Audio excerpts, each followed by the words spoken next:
What's up, everybody? So I got my new flat top paramotor in today. I put a little bit of gas in it, and it's definitely much cleaner than the other one that I had. It is very shiny and awesome.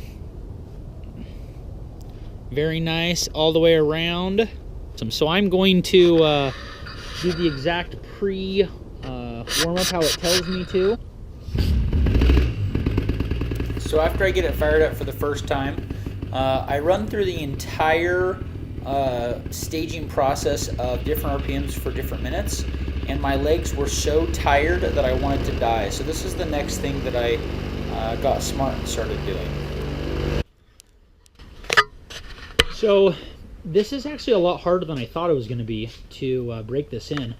I'm literally bracing my feet against the wall here and doing this because it is like kicking my butt, pushing me so hard. I don't want to stand up because it's too hard.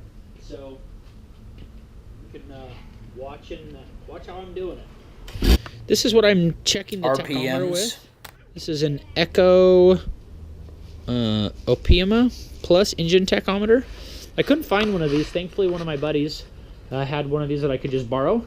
And so, well, let's make it happen. That is supposed to say 4,000 RPMs, but I messed up on all my videos except the 7,000 RPM one on exactly what the numbers were. So that's what they're all going to say is 7,000. Sorry. The next one's going to be 5,000 RPMs for 3 minutes. Now we're going to go 2 minutes of 6,000 after I give it 1 minute of cool down.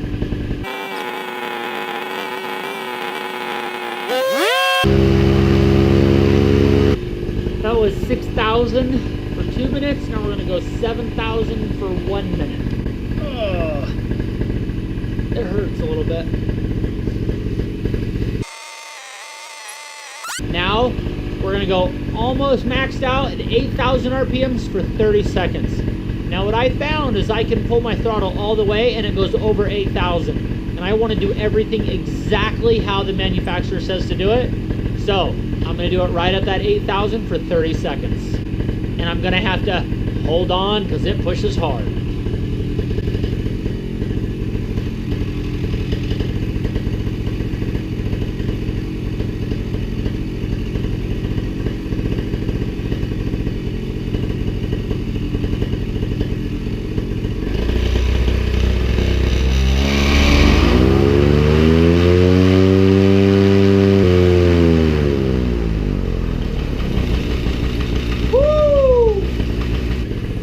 So I'm going to bring you over just let you listen to it on idle for a second. It's a brand new Maserati Monster Plus.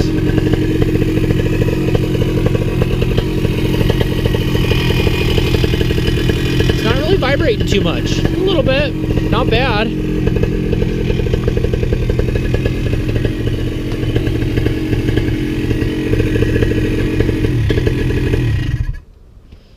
All right. So that is number 3 of 4.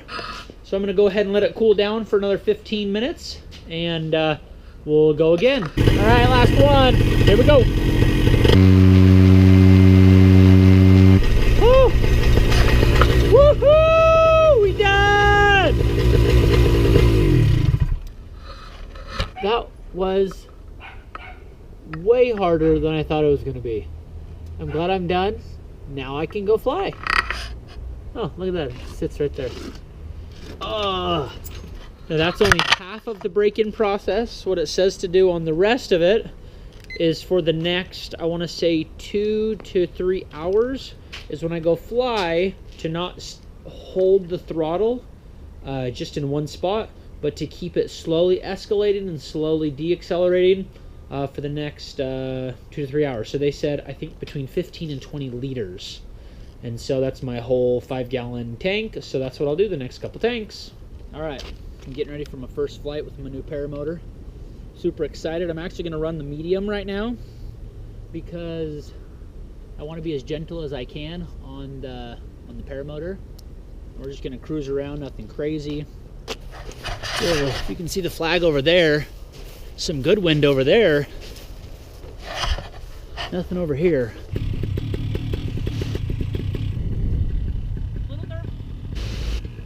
I was really bummed here that I put the GoPro too close. It was a really squirrely launch, but I was really using my forward kiting skills by being able to stay under the kite. It was really cool. I did get off first try. Sorry, there's not really that much fun watching somebody go nice and slow and boring, but I just figured I'd at least put it on there so you can see that I was going up and down, just kind of cruising around, being very safe. You've got to pay close attention here. It was pretty windy out, and I did have just a little bit of a back end land, but overall it was a good flight, good learning experience to be able to break in an engine. You know, it does a little snug around the package, but you know, all in all, it's not bad. And so the only time you feel that is when you're walking, and quite frankly, you're not walking all over the place with this thing unless you're crazy like me and you like to carry it around for exercise, like when I go like this across the park.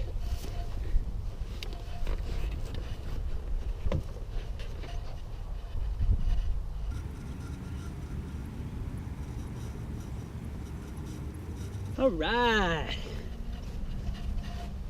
It was a little gusty. So I figured I would use the little bit of wind to my advantage by trying to do a little bit of a kiting session. I'm used to doing kiting with a harness, so this A's over D's and brake lines is a little bit difficult for me, but I feel like I've kind of got the hang of it. It was really close, but it didn't touch the ground there. I was pretty proud of myself, and so I did this for about another 15-20 minutes after flying.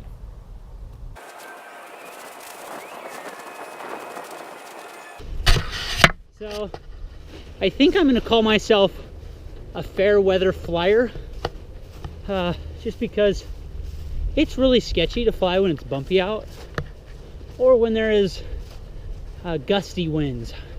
I don't mind winds from the ocean that are steady. Man, when they come gusty, whoo, scares the living crap out of me. And so even if I am ready for it and I know how to pull my brakes and do all that, nah, I don't like it. Well, my wife's due tomorrow with our first baby. I'm sorry, with our third baby. I have flight apnea of knowing what's going on. I'm just so sad that I'm down not flying that I don't know what's going on. Gotta go home and cut some more hair. So we'll go home and see how she's doing. See if there's a baby in the future here. All right, I'm back at home. Go ahead and like and subscribe below and follow me. We'll let you know what happens next.